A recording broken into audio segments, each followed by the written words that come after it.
अध्याय 23। मेल्फॉय महल। हैरी ने मुड़कर बाकी दोनों की तरफ देखा। अंधेरे में बस उनकी आकृतियां ही दिख रही थीं। उसने देखा कि हरमाइनी ने अचानक अपनी छड़ी तान दी, बाहर की तरफ नहीं बल्कि उसके चेहरे की तरफ। फिर एक धमाका हुआ और सफेद रोशनी निकली। वह दर्द से दोहरा हो गया। उसे कुछ दिखाई नहीं दे रहा था। उसे अपना चेहरा हाथों के नीचे तेजी से सूजता महसूस हुआ। तभी भारी कदमों की आवाजें उनके चारों तरफ गूंजने लगी। उठो कीड़े कहीं के! अचानक अनजान हाथों ने हैरी को जमीन से उठाकर घसीटा। इससे पहले कि वह उन्हें रोक पाए, किसी ने उसकी जेब की तलाशी लेकर ब्लैक थॉर्न छड़ी निकाल ली। हैरी ने अपने दर्द भरे चेहरे को पकड़ा, जो उसकी उंगलियों के नीचे अनजाना लग रहा था। यह सख्त, सूजा हुआ और फूला हुआ था, जैसे वह किसी भयंकर एलर्जी का शिकार हो गया हो। उसकी आंखें छेद जितनी मोटी हो गई थीं, जिनमें से उसे बड़ी मुश्किल से दिखाई दे रहा था। टेंट में से घसीटकर बाहर ले जाते समय उसका चश्मा गिर गया। उसे बस 4-5 लोग की धुंधली आकृतियां दिख रही थी, जो बाहर रॉन और हर्माइनी से जूझ रहे थे। उससे दूर हटो! रॉन चिल्लाया। मुक्को के शरीर पर पड़ने की स्पष्ट आवाज आई। रॉन दर्द से कराहने लगा और हर्माइनी चीखी, नहीं, उसे मत मारो! उसे मत मारो! तुम्हारे बॉयफ्रेंड का नाम अगर मेरी सूची में हुआ तो उसका और भी बुरा हाल होगा। एक भयंकर खरखराती हुई आवाज आई, जो जानी पहचानी लग रही थी। जायकेदार लड़की, कितना स्वाद आएगा। मुझे नरम चमड़ी बहुत अच्छी लगती है। हैरी का पेट हिचकोले खाने लगा। वह जान गया कि यह कौन था। फेनरिर ग्रेबेक नामक नर भेड़िया, जिसकी क्रूरता के बदले में उसे प्राणभक्षी का दुशाला पहनने की इजाजत दे दी गई थी। टेंट की तलाशी लो! एक और आवाज आई। हैरी को चेहरे के बल जमीन पर पटक दिया गया। एक धम की आवाज से उसे समझ में आ गया कि रॉन को भी उसके पास ही फेंक दिया गया था। उन्हें कदमों की आवाजें और धमाके सुनाई दे रहे थे। तलाशी लेते समय प्राणभक्षी टेंट के अंदर की कुर्सियां इधर उधर फेंक रहे थे। अब देखते हैं कि हमें कौन मिला है। ग्रेबेक की खुश आवाज सिर के ऊपर से आई और हैरी लुढ़क कर पीठ के बल लेट गया। उसके चेहरे पर छड़ी की रोशनी हुई और ग्रेबेक हंसने लगा। मुझे इसे गले से उतारने के लिए बटर बियर पीनी पड़ेगी। तुम्हें क्या हुआ है बदसूरत लड़के? हैरी ने तत्काल जवाब नहीं दिया। मैंने पूछा! ग्रेबेक ने हैरी के पेट में लात मारते हुए दोहराया, जिससे वह दर्द से बिलबिलाने लगा। तुम्हें क्या हुआ है? किसी ने काट लिया। हैरी बुदबुदाया। किसी कीड़े ने काट लिया। हाँ, लग रहा है। दूसरी आवाज आई। तुम्हारा नाम क्या है? ग्रेबेक घुर्राया। डडली, हैरी ने कहा। पहला नाम क्या है? मैं वर्नॉन वर्नॉन डडली। सूची में देखो स्कैबियर, ग्रेबेक ने कहा, और हैरी ने अब उसे रॉन के पास जाते देखा। और ललमुहे बंदर, तुम्हारा नाम क्या है? स्टेंशन पाइक, रॉन ने कहा। हो ही नहीं सकता, स्क्रैबियर नाम का आदमी बोला। हम स्टेंशन पाइक को जानते हैं, उसने हमारे लिए कुछ समय काम किया है। लात के शरीर से टकराने की एक और आवाज आई। मैं बार्डी हूँ, रॉन ने कहा, और हैरी समझ गया कि उसके मुंह में खून भरा हुआ था। बार्डी वीडली। वीजली, ग्रेबैक चिल्लाया। तो तुम बज्जात नहीं, खून के गद्दार के रिश्तेदार हो, और अंत में तुम्हारी सुंदर दोस्त। उसकी आवाज के भूखे अंदाज से हैरी सिहर गया। आराम से ग्रेबैक, स्कैबियर ने दूसरों की ताने भरी हंसी के ऊपर कहा। ओह, मैं उसे अभी नहीं काटूंगा। देखते हैं क्या वह बार्नी से जल्दी अपना नाम याद कर सकती है। तुम कौन हो, लड़की? पेनिलोप क्लियरवाटर, हर्माइनी ने कहा। वह दहशत में लेकिन विश्वसनीय लग रही थी। तुम्हारा खून का दर्जा क्या है? मिश्रित खून, हर्माइनी ने कहा। इसकी जांच करना आसान है, स्कैबियर ने कहा, लेकिन तुम तीनों की उम्र तो हॉगवर्ट्स जाने लायक लगती है। हम हॉगवर्ट्स छोड़ चुके हैं, रॉन बोला। हॉगवर्ट्स छोड़ चुके हो, ललमुए बंदर? स्कैबियर ने कहा।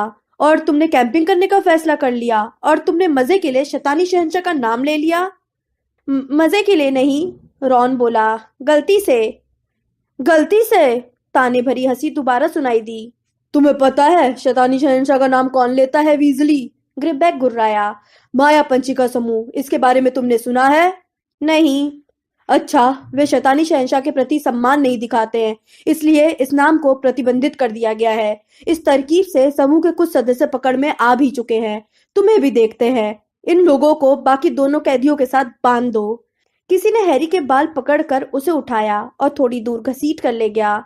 वहां उन्होंने उसे बैठने की स्थिति में धकेला, फिर दूसरे लोगों की पीठ की तरफ पीठ करके बांध दिया। हैरी अब भी आधा गंजा था। अपनी फूली हुई आंखों के कारण उसे मुश्किल से दिखाई दे रहा था।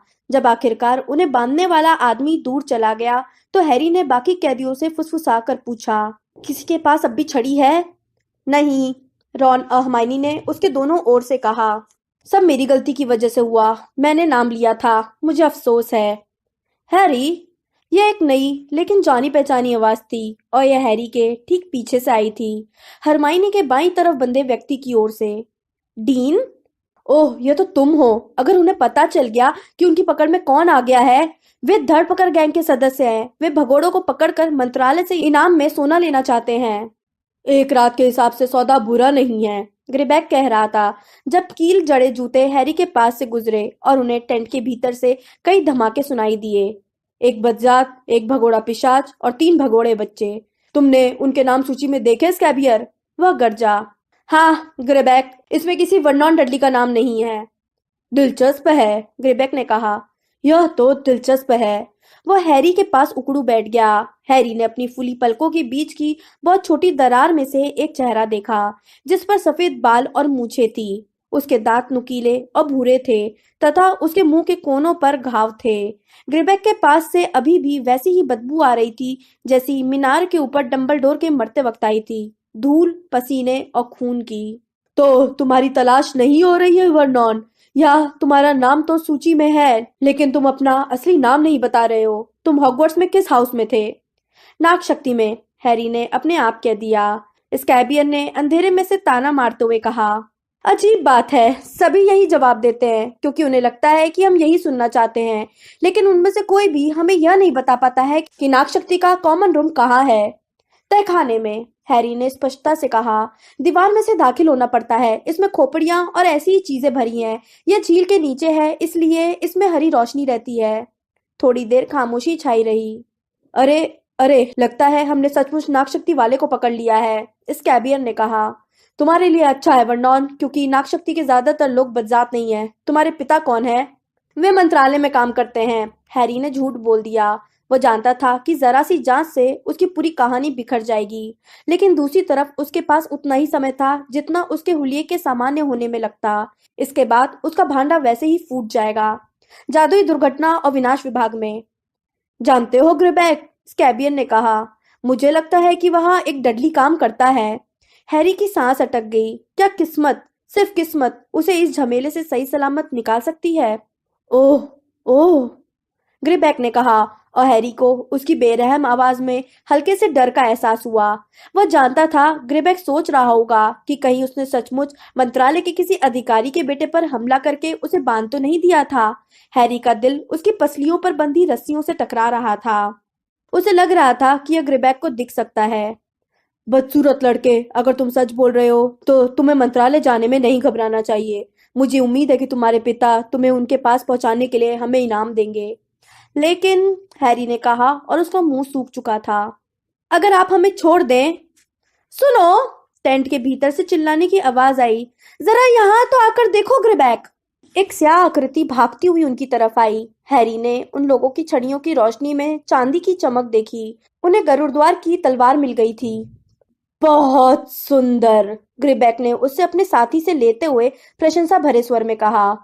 ओह, सचमुच बहुत ही सुंदर, पिशाचों की बनाई लगती है। तुम्हें इतनी बेहतरीन चीज मिली कहाँ? यह मेरे पिता की है, हैरी ने झूठ बोल दिया। वह उम्मीद के विपरीत उम्मीद कर रहा था कि इतने अंधेरे में ग्रेबैक मूठ के ठीक नीचे लिखे नाम को नहीं देख पाएगा। हम इसे जलाऊ लकड़ी काटने के लिए लाए थे। एक मिनट रुको ग्रेबैक, इसकी तरफ देखो। दैनिक जादूगर में यह क्या है?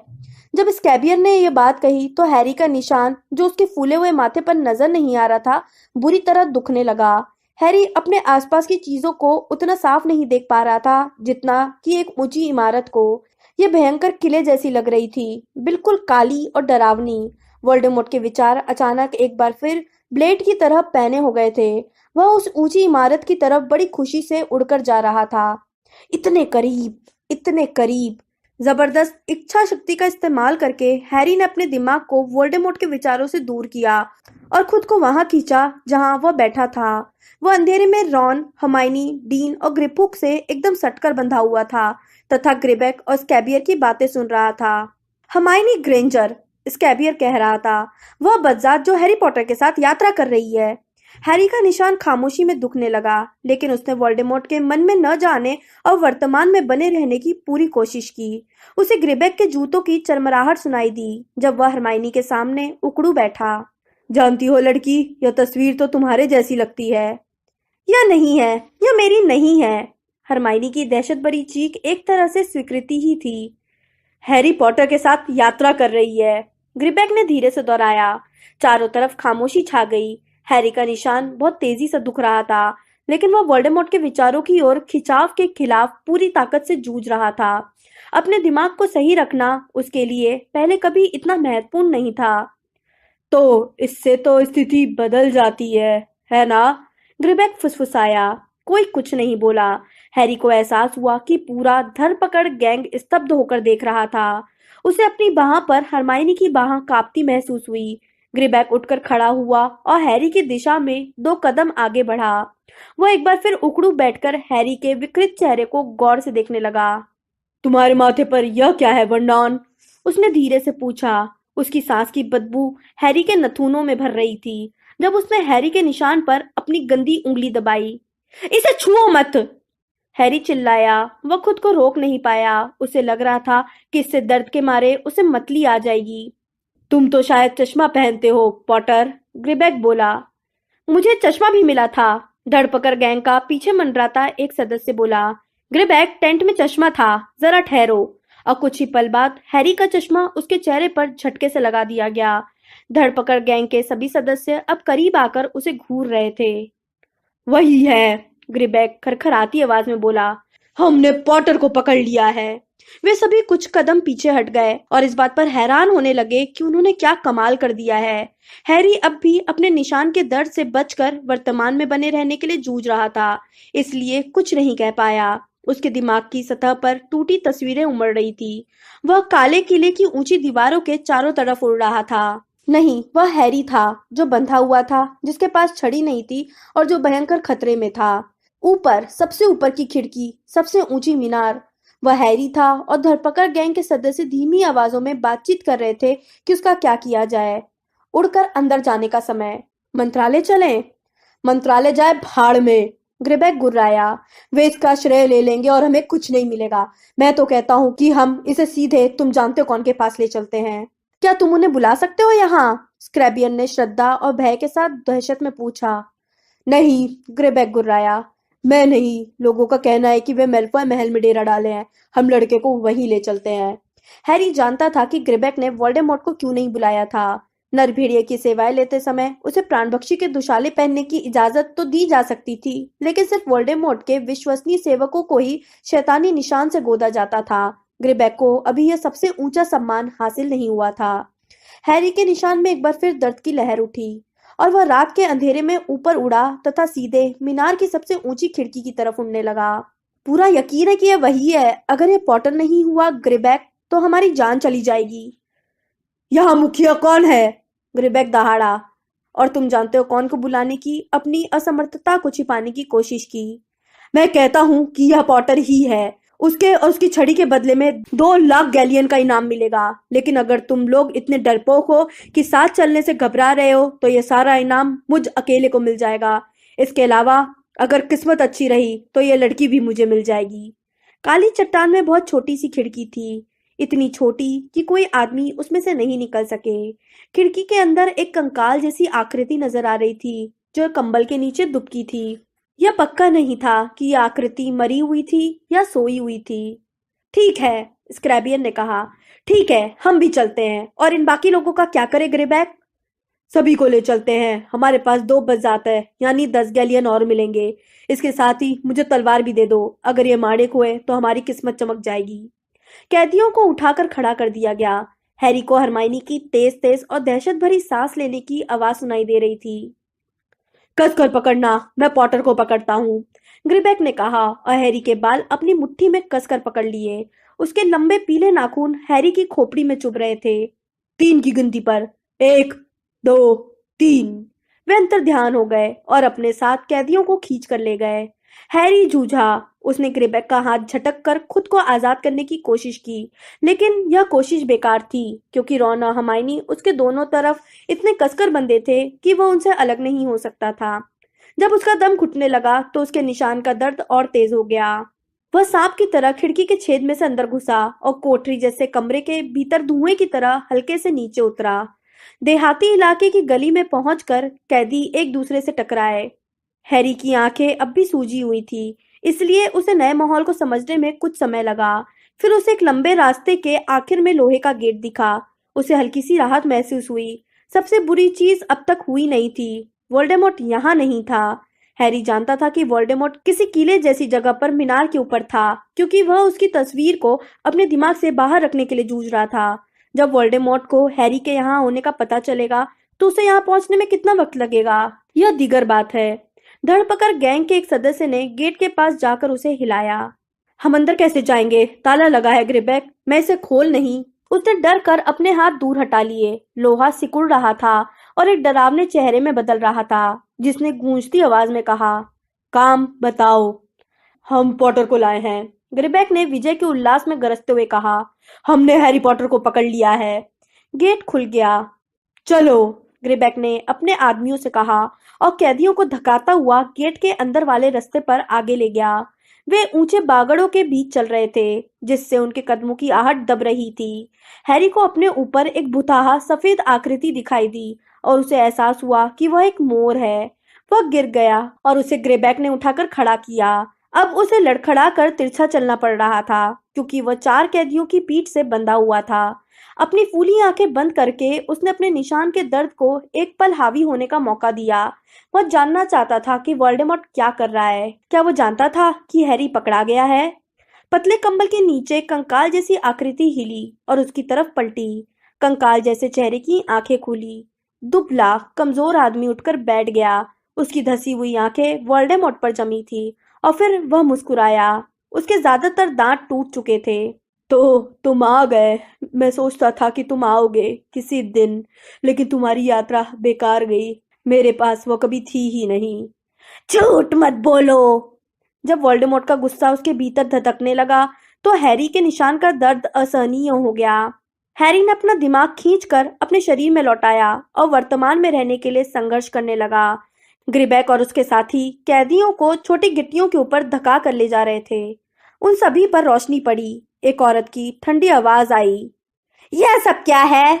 हम तुम जानते हो कौन से मिलने आए हैं, ग्रेबैक ने खरखराती आवाज में कहा। तुम कौन हो? आप मुझे जानती तो हैं, नरभेड़िए की आवाज में द्वेष था। फेनेरिर ग्रेबैक, हम हैरी पॉटर को पकड़ कर लाए हैं। ग्रेबैक ने हैरी को पकड़ा और घुमावदार रोशनी में कर दिया, जिससे बाकी के कैदियों को इधर उधर होना पड़ा। हालांकि उसका चेहरा सूजा हुआ है मैडम, लेकिन यह वही है, स्क्रैबियन ने कहा। अगर आप थोड़े करीब से देखेंगी तो उसका निशान दिख जाएगा। और इस लड़की को देखिए मैडम, यह वही बज़ात है जो उसके साथ यात्रा कर रही थी। इस बारे में कोई शक नहीं है कि यह वही है, और हमारे पास उसकी छड़ी भी है। यह देखिए मैडम। हैरी ने देखा नासिसा मेलफॉय उसके सूजे चेहरे को गौर से देख रही थी। स्कैबियन ने ब्लैकथॉर्न छड़ी उसकी तरफ बढ़ा दी। नासिसा ने अपनी भौहें उठाई। उसने कहा, उन्हें अंदर ले आओ। हैरी सहित सभी कैदियों को धक्के और लाते मारकर पत्थर की चौड़ी सीढ़ियों के ऊपर और फिर तस्वीरों से भरे गलियारे में ले जाया गया। मेरे पीछे आओ, नार्सिसा ने हॉल के पार आगे चलते हुए कहा। मेरा बेटा ड्रेको ईस्टर की छुट्टियों में घर आया हुआ है। अगर यह हैरी पॉटर हुआ तो वह पहचान लेगा। बाहर के अंधेरे के बाद ड्राइंग रूम की रोशनी में आंखें चौंधिया रही थीं। आंखें लगभग बंद होने के बावजूद हैरी कमरे की चौड़ाई देख सकता था। छत से कांच का फानूस लटक रहा था। गहरी बैगनी दीवारों पर जादूगरों की तस्वीरें लगी थी। जब धड़पकड़ गैंग के सदस्य कैदियों को धक्का देकर अंदर ले गए तो संगमरमर की अंगीठी के सामने की कुर्सियों से 2 आकृतियां उठी। यह क्या है? लूसियस मेलफॉय की जानी पहचानी धीमी आवाज हैरी के कानों में पड़ी। अब वह दहशत में आ रहा था। बाहर निकलने का कोई रास्ता नजर नहीं आ रहा था। जब उसका डर बढ़ने लगा तो वोल्डेमॉर्ट के विचारों को रोकना ज्यादा आसान था। हालांकि उसका निशान अब भी बहुत दर्द कर रहा था। यह लोग कहते हैं कि इन्होंने पॉटर को पकड़ लिया है। नार्सिसा की ठंडी आवाज आई। ड्रेको, यहाँ आओ। हैरी ने ड्रेको से सीधे नजरें मिलाने की हिम्मत नहीं की, बल्कि उसकी तरफ कनखियों से देखा। उससे थोड़ा लंबा ड्रेको कुर्सी से उठा। सफेद सुनहरे बालों के नीचे उसका चेहरा पीला था। हैरी को फानुस के ठीक नीचे करने के लिए ग्रिबैक ने कैदियों को फिर घुमा दिया। पहचाना? नरभेड़िए ने खरखराती आवाज में पूछा। हैरी अब अंगीठी के पार एक आईने के सामने था, जो बारीक नक्काशी वाले फ्रेम में जड़ा था। अपनी आंखों के छेद से उसने आईने में अपना हुलिया देखा। ग्रिमॉल चौक छोड़ने के बाद वह पहली बार अपना प्रतिबिंब देख रहा था। उसका चेहरा फूला हुआ, चमकदार और गुलाबी था। हरमाइनी के मंत्र की वजह से उसका पूरा चेहरा विकृत हो गया था। उसके काले बाल कंधों तक पहुंच रहे थे और जबड़े के चारों ओर काली छाया थी। अगर वह यह नहीं जानता कि वहां कौन खड़ा था, तो इस बात पर हैरान होता कि उसका चश्मा कौन पहने हैं। उसने चुप रहने का संकल्प किया, क्योंकि उसकी आवाज निश्चित रूप से उसका भांडा फोड़ देगी। बहरहाल ड्रेको के पास आने पर उसने उससे नजरें नहीं मिलाई। तो ड्रेको, लूसियस मैल्फॉय ने उत्सुकता से पूछा, क्या वही है? क्या यही हैरी पॉटर है? मैं पक्का नहीं कह सकता, ड्रेको बोला। वो ग्रिबेक से दूरी बनाए हुए था और हैरी से नजरें मिलाने में उसके जितना ही घबरा रहा था। उसे गौर से देखो, देखो, करीब जाओ। हैरी ने लूसियस मैल्फॉय को पहले कभी इतना रोमांचित नहीं देखा था। ड्रेको, अगर हम शैतानी शहंशाह को पॉटर सौंप देंगे तो हर चीज माफ कर दी जाएगी। देखिए मिस्टर मैल्फॉय, मुझे उम्मीद है कि आप यह नहीं भूलेंगे कि उसे दरअसल किसने पकड़ा है, ग्रिबेक खतरनाक अंदाज में बोला। जाहिर है नहीं, जाहिर है नहीं, लूसियस ने बेचैनी से कहा। अब वह खुद हैरी के करीब आ गया, इतने करीब कि हैरी को अपनी सूजी हुई आंखों से भी उसका आमतौर पर उदासीन पीला चेहरा साफ दिखने लगा। सूजे हुए चेहरे के कारण हैरी को ऐसा लग रहा था जैसे वह पिंजरे की छड़ों के बीच से देख रहा हो। तुमने उसके साथ क्या किया? लूसियस ने ग्रेबैक से पूछा। उसकी यह हालत कैसे हुई? हमने कुछ नहीं किया। मुझे तो दंश सांप जैसा लगता है, लूसियस ने कहा। उसकी भूरी आंखों ने हैरी के माथे को टटोला। वहां पर कुछ है, लूसियस फुसफुसाया। निशान भी हो सकता है, शायद थोड़ा फैल गया है। ड्रेको, यहाँ आओ, ठीक से देखो, तुम क्या सोचते हो? हैरी ने ड्रेको के चेहरे को करीब आते देखा, उसके पिता के चेहरे के ठीक पास। उनमें आश्चर्यजनक समानता थी। फर्क सिर्फ इतना था कि उसके पिता का चेहरा रोमांच से थिरक रहा था, जबकि ड्रेको के चेहरे पर अनिच्छा, यहाँ तक कि डर का भाव था। मैं नहीं जानता, उसने कहा और अंगीठी के पास खड़ी अपनी माँ की तरफ चल दिया। लूसियस, अच्छा यही रहेगा कि हम पक्का कर लें, नार्सिसा ने ठंडी स्पष्ट आवाज में अपने पति से कहा। शैतानी शहंशाह को बुलाने से पहले बिल्कुल पक्का कर लें कि यही पॉटर है। इन लोगों का कहना है कि यह पॉटर है। वह गौर से ब्लैक थॉर्न छड़ी को देख रही थी। लेकिन यह तो ओलिवेंडर के बताए छड़ी के वर्णन से मेल नहीं खा रही है। अगर हम गलत हुए, अगर हमने शैतानी शहंशाह को खामखा यहाँ बुला लिया, तो याद है उन्होंने राउल और डोलोहोव के साथ क्या किया था? और यह बदजात, ग्रेबेक गुर्राया। हैरी गिरते गिरते बचा जब धरपकड़ गैंग ने कैदियों को एक बार फिर धक्का दिया, ताकि रोशनी उसके बजाय हरमाइनी पर पड़े। ठहरो, नार्सिसा ने तीखी आवाज में कहा। हाँ, यह लड़की मैडम मेल्किन की दुकान में पॉटर के साथ थी। मैंने दैनिक जादूगर में इसकी तस्वीर भी देखी थी। ड्रेको, देखो, क्या यह ग्रेंजर लड़की नहीं है? मैं शायद हाँ, लेकिन फिर तो यह वीजली लड़का होगा, लूसियस चिल्लाया और बंदे कैदियों के पास से घूमते हुए रॉन के सामने पहुंच गया। यह पॉटर के दोस्त है। ड्रेको, इसे देखो, क्या यह आर्थर वीजली का बेटा नहीं है? क्या नाम है इसका? हाँ, ड्रेको ने दोबारा कैदियों की तरफ पीठ घुमाकर कहा। हो सकता है। हैरी के पीछे ड्राइंग रूम का दरवाजा खुला। एक औरत बोली, जिसकी आवाज सुनकर हैरी का डर और बढ़ गया। क्या हो रहा है? क्या हुआ नार्सिसा? बेलाट्रिक्स लेस्ट्रेंज धीरे धीरे कैदियों के पास से आई और हैरी की दाईं तरफ रुककर अपनी भारी पलकों वाली आंखों से हरमाइनी को घूरने लगी। उसने धीरे से कहा, लेकिन यकीनन यह तो बदजात लड़की है, यह तो ग्रेंजर है। हाँ हाँ, यह ग्रेंजर है, लूसियस चिल्लाया। और उसके बगल में हमें लगता है पॉटर भी है। आखिरकार पॉटर और उसके दोस्त पकड़ में आ ही गए। पॉटर? बेलाट्रिक्स चीखी और हैरी को अच्छी तरह देखने के लिए पीछे हट गई। क्या तुम्हें यकीन है? अच्छा, तो शैतानी शहंशाह को फौरन खबर करनी चाहिए। उसने अपनी बाईं आस्तीन हटाई। हैरी को उसकी बाह पर शैतानी निशान दिखने लगा। वह जानता था कि बेलाट्रिक्स इसे छूकर अपने प्यारे मालिक को बुलाने वाली थी। उन्हें मैं बुलाने वाला था, लूसियस ने कहा और उसका हाथ बेलाट्रिक्स की कलाई पर कस गया ताकि वो निशान न छू पाए। बेला, मैं उन्हें बुलाऊंगा। पॉटर को मेरे मकान में लाया गया है और इसलिए यह मेरा अधिकार है। तुम्हारा अधिकार? बेलाट्रिक्स ने ताना मारते हुए अपना हाथ छुड़ाने की कोशिश की। लूसियस, तुमने अपना अधिकार उसी समय खो दिया था जब तुमने अपनी छड़ी गंवा दी थी। तुम्हारी हिम्मत कैसे हुई? मेरा हाथ छोड़ो। उसका तुमसे कोई लेना देना नहीं है। लड़के को तुमने नहीं पकड़ा है।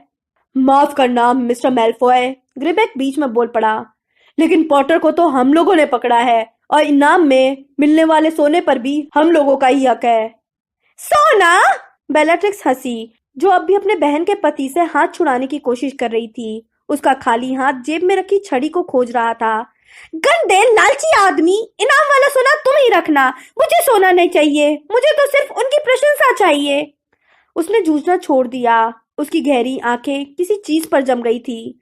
वह कौन सी चीज थी यह हैरी नहीं देख पाया। बेलाट्रिक्स को ठंडा पड़ता देखकर लूसियस खुश हो गया और उसने उसका हाथ छोड़कर अपनी आस्तीन खोल ली। ठहरो, बेलाट्रिक्स चीखी, उसे मत छूना। अगर शैतानी शहंशाह इस वक्त आ गए तो हम सबकी जान चली जाएगी। लूसियस ठहर गया। उसकी तर्जनी उंगली उसके निशान के ऊपर मंडरा रही थी। बेलाट्रिक्स तेजी से हैरी के देखने के सीमित दायरे से बाहर निकल गई। वह क्या है? उसने उसकी आवाज सुनी। तलवार, धड़पकर गैंग का आदमी बुदबुदाया। तलवार मुझे दो। यह आपकी नहीं है मैडम, यह मेरी है। यह मुझे मिली है। एक धमाका और लाल रोशनी की चमक हुई। हैरी जानता था कि उस आदमी को स्तब्ध कर दिया गया है। उसके साथ ही गुस्से से गरजे स्कैबियन ने अपनी छड़ी निकाल ली। औरत, तुम यह क्या कर रही हो? स्तब्ध हो, वह चीखी। स्तब्ध हो। हालांकि वे चार थे और वह अकेली थी, लेकिन वे लोग उसके मुकाबले बहुत कमजोर थे। जैसा कि हैरी जानता था, वो बहुत ही निपुण और बिल्कुल बेरहम जादूगरनी थी। वे लोग जहां खड़े थे वहीं गिर गए, सभी ग्रिबैक को छोड़कर। बेलाट्रिक्स ने ग्रिबैक को शाप देकर झुकी हुई मुद्रा में खड़ा कर दिया था और उसके हाथ फैले थे। अपनी आंखों के कोनों से हैरी ने बेलाट्रिक्स को नरभेड़ी की तरफ झुकते देखा। गरुड़द्वार की तलवार उसके हाथ में कसकर जकड़ी हुई थी और उसका चेहरा मोम जैसा था। तुम्हें यह तलवार कहां से मिली? उसने ग्रिबैक के सुन हाथों से उसकी छड़ी निकालते हुए फुसफुसाकर पूछा। तुम्हारी हिम्मत कैसे हुई? वह गुर्राया। पूरे शरीर में वह सिर्फ अपना मुंह ही हिला सकता था। बेलाट्रिक्स की तरफ देखकर उसने अपने नुकीले दांत दिखाए। मुझे छोड़ दो औरत। तुम्हें यह तलवार कहां से मिली? बेलाट्रिक्स ने तलवार को उसके चेहरे के सामने लहराते हुए दोबारा पूछा। स्नेप ने इसे ग्रीन गॉट में मेरी तिजोरी में रखवाया था। यह उनके टेंट से मिली थी, ग्रिबैक ने कर्कश स्वर में कहा। मैं कहता हूं मुझे छोड़ दो।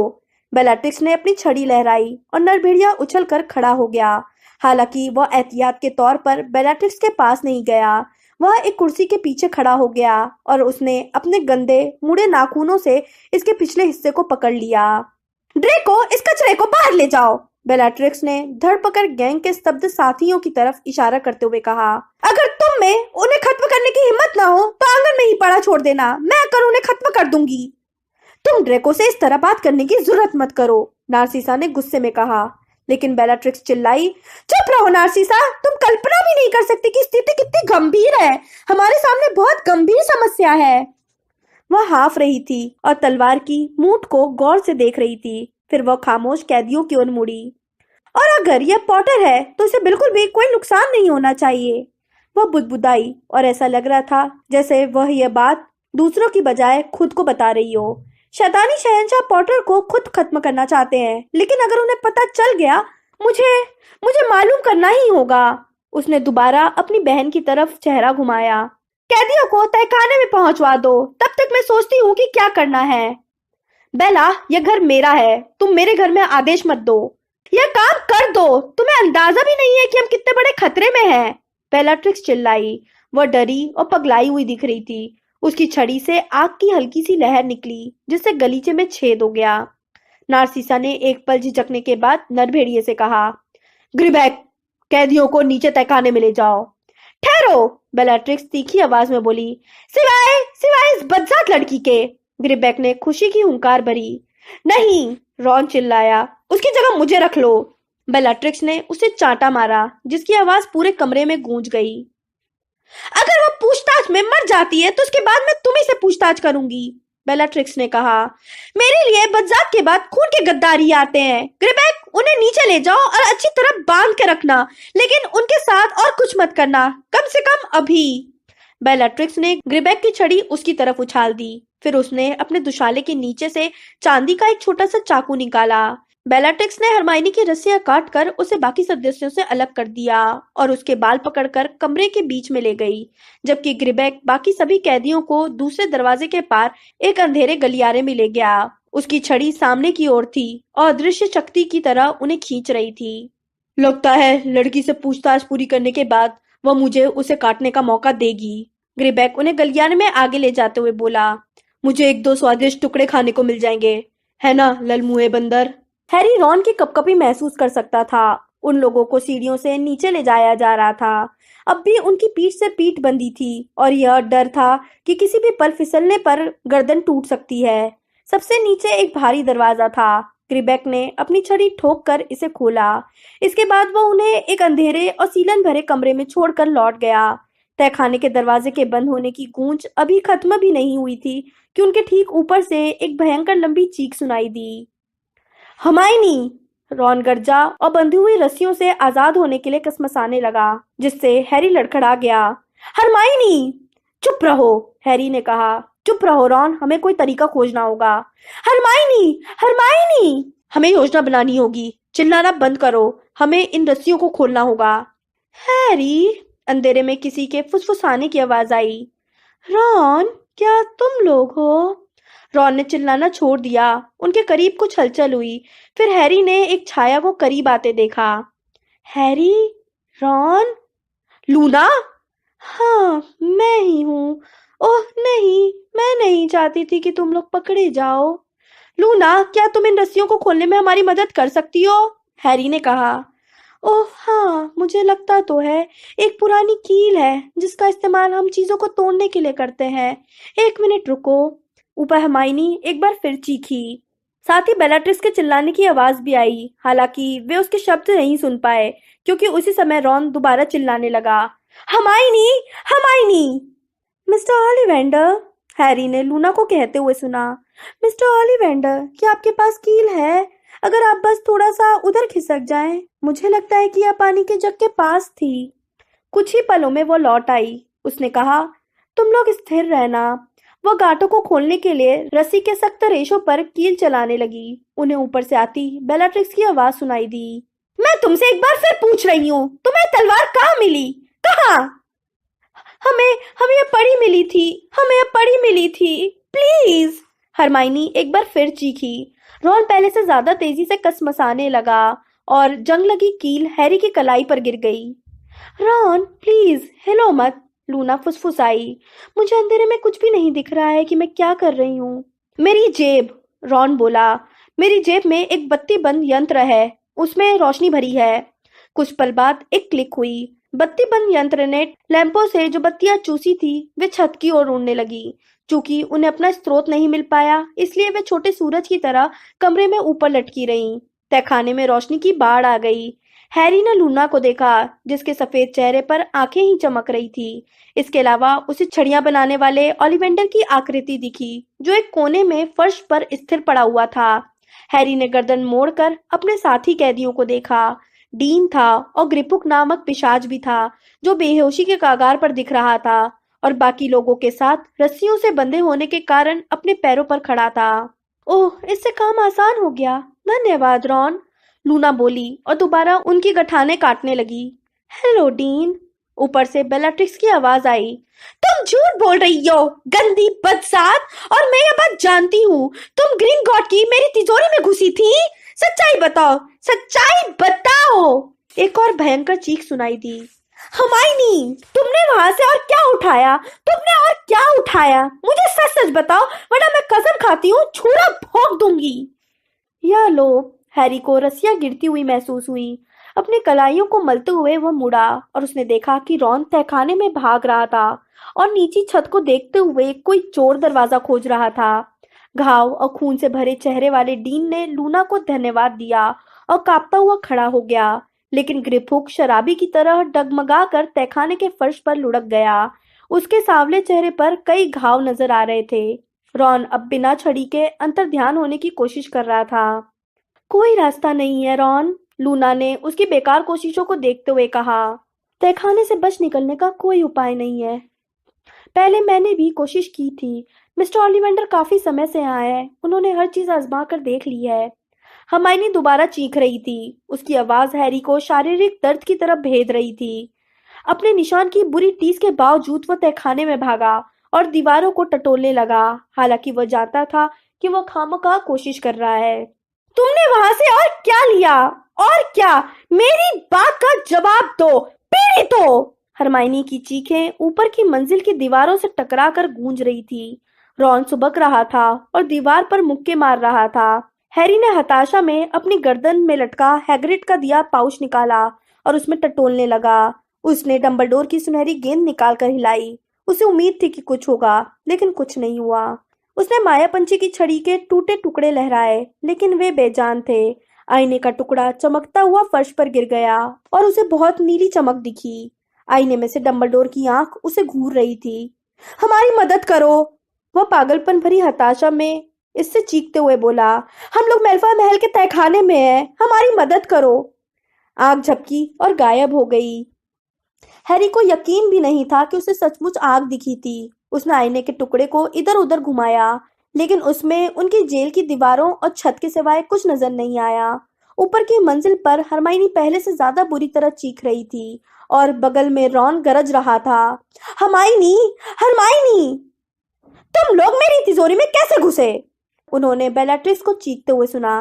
क्या तहखाने वाले गंदे पिशाच ने तुम्हारी मदद की थी?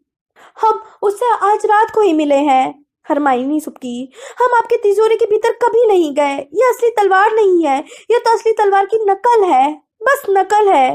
नकल? बेलाट्रिक्स चीखी। ओह, इस कहानी में ज्यादा दम नहीं लगता है। लेकिन हम आसानी से इसका पता लगा सकते हैं। लूसियस की आवाज आई।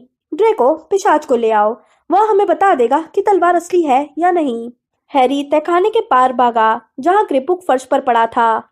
ग्रिपहुक, उसने पिशाच के नुकीले कान में फुसफुसा कर कहा, तुम्हें उन्हें बताना होगा कि ये तलवार नकली है। उन्हें पता नहीं लगना चाहिए कि असली तलवार है। ग्रिपहुक, प्लीज।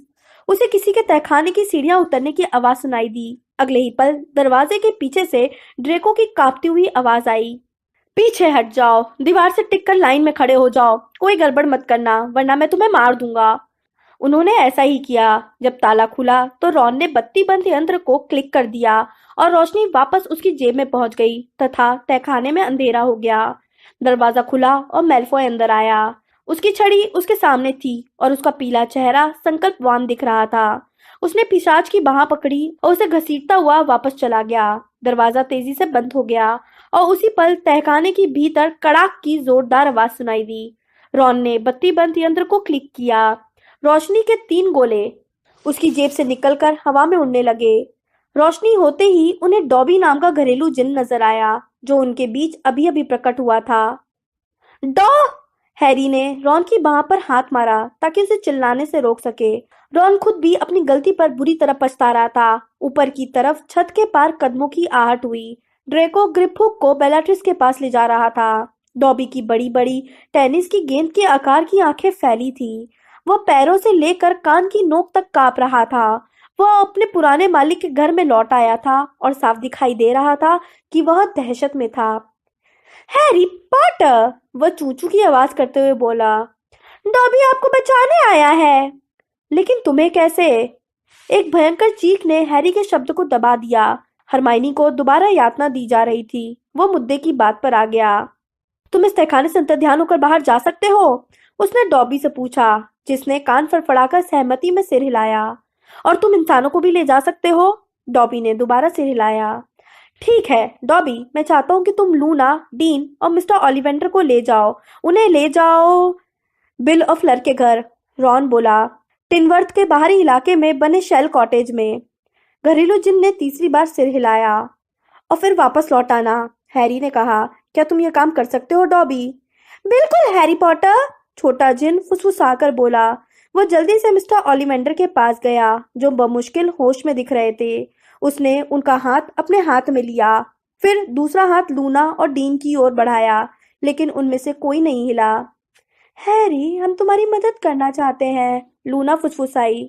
हम तुम्हें यहाँ छोड़कर नहीं जा सकते, डीन बोला। तुम दोनों जाओ, हम तुमसे बिल और फ्लर के घर पर मिलते हैं। यह बोलते समय हैरी के निशान में पहले से ज्यादा दर्द होने लगा और कुछ पल तक उसे ओलिवेंडर नहीं बल्कि दूसरा आदमी दिखा, जो उतना ही बूढ़ा और दुबला था लेकिन व्यंग से हंस रहा था। तो मुझे मार डालो वोल्डेमॉर्ट, मैं मौत का स्वागत करता हूँ, लेकिन मेरी मौत से तुम्हें अपनी मनचाही चीज नहीं मिलेगी। ऐसी बहुत सी चीजें हैं जो तुम नहीं समझते हो। उसे वोल्डेमॉर्ट का गुस्सा महसूस हुआ, लेकिन जब हरमाइनी दोबारा चीखी तो वह इसे बंद करके तहखाने में अपनी वर्तमान की दहशत में लौट आया। जाओ, हैरी ने लूना और डीन से आग्रह करते हुए कहा। जाओ, हम आते हैं, जाओ। उन दोनों ने घरेलू जिन की फैली उंगलियां पकड़ ली। खट की तेज आवाज के साथ डॉबी, लूना, डीन और ओलिवेंडर अंतर्ध्यान हो गए। यह कैसी आवाज थी? ऊपर से लूसियस मैल्फॉय के चिल्लाने की आवाज आई। तुमने सुनी? तहखाने में यह कैसी आवाज आई थी? हैरी और रॉन ने एक दूसरे को घूरा। ड्रेको, नहीं, नहीं, वर्मटेल को बुलाओ, उससे जाकर देखने को कहो। ऊपर के कमरे में कदमों की आहट हुई, फिर खामोशी छा गई। हैरी जानता था कि ड्राइंग रूम के लोग तहखाने से आने वाली अन्य आवाजों को सुनने के लिए कान लगाए होंगे। हमें उनसे लड़ना होगा, उसने रॉन से फुसफुसाकर कहा। इसके अलावा उनके पास और कोई विकल्प था भी नहीं। कमरे में दाखिल होते ही आने वाले को 3 कैदियों के गायब होने के बारे में पता चल जाएगा और उनका खेल खत्म हो जाएगा। रोशनी मत बुझाना, हैरी ने आगे कहा। जब उन्होंने दरवाजे के बाहर किसी के सीढ़ियां उतरने की आवाज सुनी तो हैरी दरवाजे के एक तरफ खड़ा हो गया और रॉन दूसरी तरफ। पीछे खड़े रहना, वॉर्मटेल की आवाज आई। दरवाजे से दूर खड़े रहो, मैं अंदर आ रहा हूँ। दरवाजा खुल गया। पल भर के लिए वॉर्मटेल खाली तहखाने को घूरता रहा, जिसमें हवा में लटके 3 छोटे सूरजों की रोशनी भरी थी। फिर हैरी और रॉन ने उस पर छलांग लगा दी। रॉन ने वॉर्मटेल की छड़ी वाली बांह पकड़कर ऊपर की तरफ मोड़ दी। हैरी ने उसके मुंह पर हाथ रख दिया ताकि उसकी आवाज दब जाए। वे बिना आवाज किए संघर्ष कर रहे थे। वर्मटेल की छड़ी से चिंगारियां निकल रही थीं। उसका चांदी वाला हाथ हैरी के गले पर कस गया। क्या है वर्मटेल? लूसियस मैल्फॉय ने ऊपर से कहा। कुछ नहीं, रॉन ने वर्मटेल की घरघराती आवाज की नकल करते हुए कहा। सब ठीक है। हैरी मुश्किल से सांस ले पा रहा था। तुम मुझे मारोगे? हैरी ने उसकी धातु की उंगलियों को हटाने की कोशिश करते हुए रूंधे गले से कहा। भूल गए, मैंने तुम्हारी जान बचाई थी। तुम पर मेरा एहसान है वर्मटेल। चांदी की उंगलियों की पकड़ ढीली हो गई। हैरी को इसकी उम्मीद नहीं थी। उसने हैरानी से अपनी गर्दन छुड़ा ली। हालांकि उसने वर्मटेल के मुंह से अपना हाथ नहीं हटाया। उसने देखा कि चूहे जैसे आदमी की छोटी पानीदार आंखें डर और हैरानी से फैल गई थीं। अपने हाथ की क्षणिक दयालुता पर वह भी हैरी जितना ही सदमे में दिख रहा था। अब वह पहले से ज्यादा ताकत से जूझ रहा था ताकि कमजोरी के उस पल की भरपाई कर सके। और हम यह भी ले लेते हैं, रॉन ने वर्मटेल के दूसरे हाथ से छड़ी छीनते हुए फुसफुसाकर कहा। बिना छड़ी के असहाय पेटिग्रू की पुतलियां दहशत में फैलने लगी। उसकी आंखें हैरी के चेहरे से किसी दूसरी चीज पर पहुंच गई। उसकी चांदी की उंगलियां उसी गले की तरफ निर्ममता से बढ़ रही थी। नहीं, सोचने के लिए रुके बिना हैरी ने पेटिग्रू के हाथ को पीछे लौटाने की कोशिश की, लेकिन इसके रुकने का सवाल ही नहीं था। वर्मटेल ने अपने सबसे डरपोक सेवक को चांदी का जो हाथ दिया था, अब वही अपने निहत्थे और निकम्मे मालिक का दुश्मन बन गया था। पेटिग्रू अपनी पल भर की झिझक और दया की सजा भुगत रहा था। उनकी आंखों के सामने उसका गला घोंटा जा रहा था। नहीं, रॉन ने वर्मटेल को छोड़ दिया। उसने और हैरी ने मिलकर वर्मटेल के गले से धातु की उंगलियों को खींचने की कोशिश की, लेकिन कोई फायदा नहीं हुआ। पेटिग्रू का चेहरा नीला पड़ रहा था। पृथक हो, हैरी ने अपनी छड़ी चांदी के हाथ की तरफ तानते हुए कहा, लेकिन कुछ नहीं हुआ। पेटिग्रू लुढ़क गया और उसी पल ऊपर से हरमाइनी की भयंकर चीख सुनाई दी। वर्मटेल की आंखें नीले चेहरे पर ऊपर की तरफ हुई। उसका शरीर आखिरी बार झटके से हिला और फिर स्थिर हो गया। हैरी और रॉन ने एक दूसरे को देखा। फिर वर्मटेल की लाश को फर्श पर पड़ा छोड़कर उन्होंने सीढ़ियों पर दौड़ लगा दी। वे चलती ही ड्राइंग रूम की ओर जाने वाले अंधेरे गलियारे में पहुंच गए। सावधानी से चलते हुए वे ड्राइंग रूम के अधखुले दरवाजे तक पहुंचे। अब उन्हें साफ दिख रहा था कि ग्रिपहुक अपनी लंबी उंगलियों वाले हाथों में गरुड़द्वार की तलवार थामे था और बेलाट्रिक्स उसे गौर से देख रही थी। हरमाइनी बेलाट्रिक्स के कदमों में लेटी थी। वह मुश्किल से हिल पा रही थी। तो बेलाट्रिक्स ने ग्रिपहुक से पूछा, क्या यह असली तलवार है? हैरी ने सांस रोककर इंतजार किया। और अपने निशान के दर्द से संघर्ष करने लगा। नहीं, ग्रिपुक ने कहा, यह नकली है। क्या तुम्हें यकीन है? बेलाट्रिक्स ने हांफते हुए कहा। पूरा यकीन है? हाँ, पिशाच ने कहा। बेलाट्रिक्स के चेहरे पर राहत का भाव आ गया और उसका सारा तनाव गायब हो गया। अच्छी बात है, उसने कहा, अपनी छड़ी हल्के से लहराकर पिशाच के चेहरे पर एक और घाव कर दिया, जिससे वह चीख कर उसके कदमों के पास गिर गया। बेलाट्रिक्स ने लात मारकर उसे दूर किया और विजयी अंदाज में बोली, अब हम शैतानी शहंशाह को बुलाते हैं। उसने अपनी आस्तीन पीछे की और अपनी उंगली से शैतानी निशान को दबा दिया। तत्काल हैरी के निशान में जैसे विस्फोट हो गया। आंखों के सामने का दृश्य बदल गया। वह वोल्डेमॉर्ट था और उसके सामने मौजूद कंकाल जैसा पोपले मुंह वाला जादूगर उस पर हंस रहा था। उसे गुस्सा आ रहा था और उन्होंने उसे फिर बुलाया था।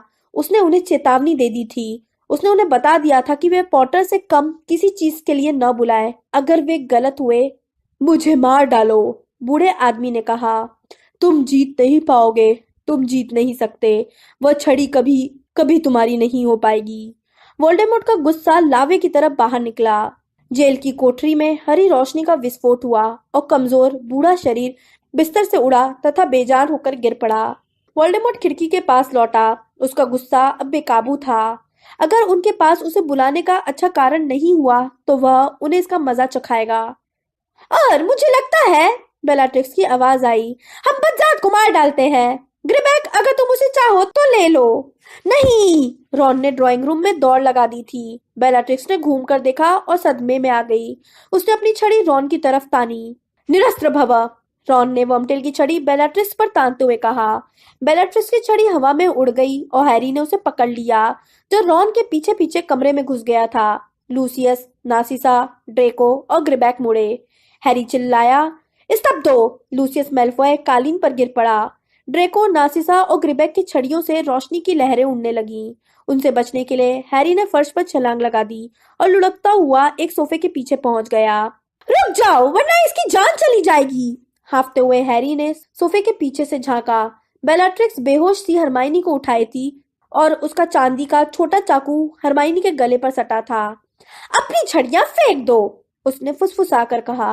उन्हें फेंक दो, वरना हम देखेंगे कि इसका खून कितना गंदा है। रॉन सख्ती से खड़ा हुआ, हालांकि वर्मटेल की छड़ी अब भी उसके हाथ में थी।